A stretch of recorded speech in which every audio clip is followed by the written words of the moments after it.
नमस्कार मैत्रिणी, तुम्ही माझा पहिला व्हिडिओ तर पाहिलाच असेल, ज्यामध्ये मी माझं इंट्रोडक्शन दिलं आहे. आणि या व्हिडिओमध्ये मी माझ्या आयुर्वेद जर्नीबद्दल तुमच्याशी बोलणार आहे. तर माझं लग्न हे मुळातच उशिरा, म्हणजे वयाच्या 38व्या वर्षी झालं. माझ्या मिस्टरांचं त्यावेळेस 42 होतं. तर आम्ही 1 वर्ष नॅचरल प्रेग्नन्सी कन्सीव्ह करण्याचा प्रयत्न केला, पण 1 वर्षात काही आमच्याकडून म्हणजे कन्सीव्ह झालं नाही.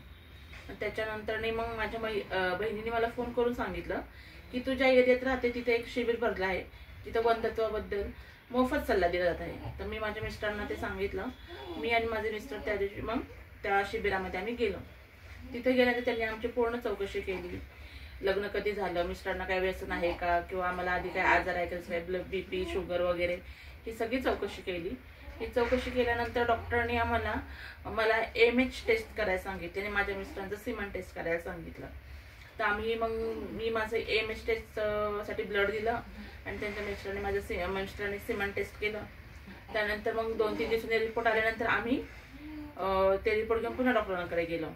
मग डॉक्टरनी ते रिपोर्ट पाहिल्यानंतर माझ्या मिस्टरांचा रिपोर्ट चांगला होता सिमन टेस्टचा, पण माझा MHचा जो रिपोर्ट होता तो MH लो दाखवत होता. तर त्यामुळे डॉक्टरांनी आम्हाला माझं वय पाहता आणि माझं MHचा रिपोर्ट पाहता मला डायरेक्ट IVFचा सल्ला दिला. तर मी आणि माझ्या मिस्टरांनी त्यावेळेस डॉक्टरांना सांगितलं की आम्ही विचार करून पुन्हा तुमच्याकडे येऊ.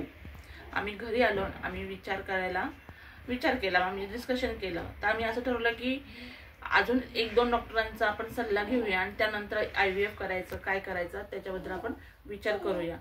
पण आम्ही असं विचार करताना आम्हाला आणखी एका डॉक्टरांचा पत्ता मिळाला. आम्ही त्या डॉक्टरांकडे गेलो. त्या डॉक्टरांकडे गेल्यानंतर आमची काय ट्रीटमेंट झाली हे मी तुम्हाला नेक्स्ट व्हिडिओमध्ये सांगेन. तर माझ्या चॅनलला लाईक, शेअर आणि सबस्क्राईब करा.